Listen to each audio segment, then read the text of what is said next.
Hello বন্ধুরা, তানহার স্বপ্নের চ্যানেলে তোমাদের সবাইকে স্বাগতম। আজকে আমি নিয়ে এসেছি দারুণ মজাদার একটা সবজির রেসিপি। এখানে আমি কোনো রকমের কোনো মাছ ব্যবহার করিনি। এখানে আমি নিয়েছি মিষ্টি কুমড়া, লাউ, পটল, বটবটি, আলু, গাঠি। এই সমস্ত সবজিগুলো ভালো করে কেটে ধুয়ে একদম পরিষ্কার করে নিলাম।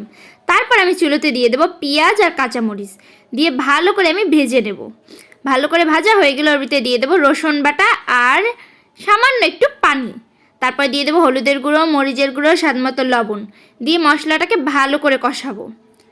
এই সবজিটা ভাতের সাথেও খেতে মজা লাগে, রুটি, পরোটা যাই বলো না কেন সব কিছুর সাথে দারুণ মজা লাগে। মশলাটা ভালো করে কষানো হয়ে গেলো, ওর ভিতরে দিয়ে দেবো আমি কেটে রাখা সবজিগুলো, দিয়ে ভালো করে কিছু সময় নাড়াচাড়া করে নেব। নাড়াচাড়া করা হয়ে গেলে এখানে আমি একটা মজাদার জিনিস দেবো, সেটা হলো ডাল।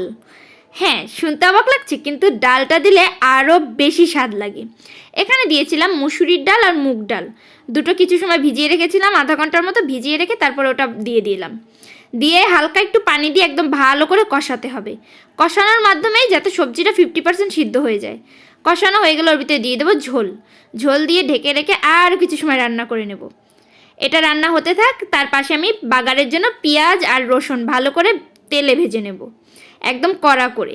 এই দেখো, এদিকে সবজিটাও সিদ্ধ হয়ে গেল আর এদিকে আমি বাগারের জিনিসপাতি সব দিয়ে দিলাম।